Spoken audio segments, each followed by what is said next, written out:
हाय दोस्त, नमस्ते। आप लोग कैसे हो? आज मैं भसुर के गीत सुनाऊंगी, कैसा लगेगा कमेंट बॉक्स में बताइएगा।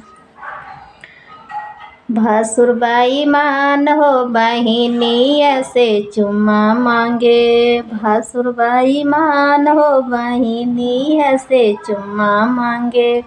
आधी आधी रतियाँ बहिन भसुर बहिना के जगावल। आधी आधी रतिया भसुर बहिना के जगावल। चल बहिना भाग चल, चल बहिना भाग चल। हो जाई सवेर हो बहिनी ऐसे चुम्मा मांगे। भसुर बेईमान हो बहिनी ऐसे चुम्मा मांगे।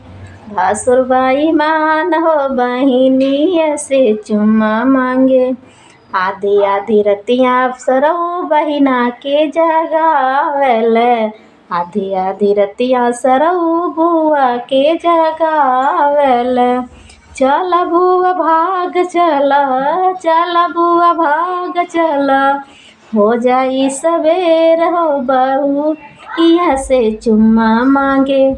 भसुर बेईमान हो बहिनी ऐसे चुम्मा मांगे। भसुर बेईमान हो बहिनी ऐसे चुम्मा मांगे।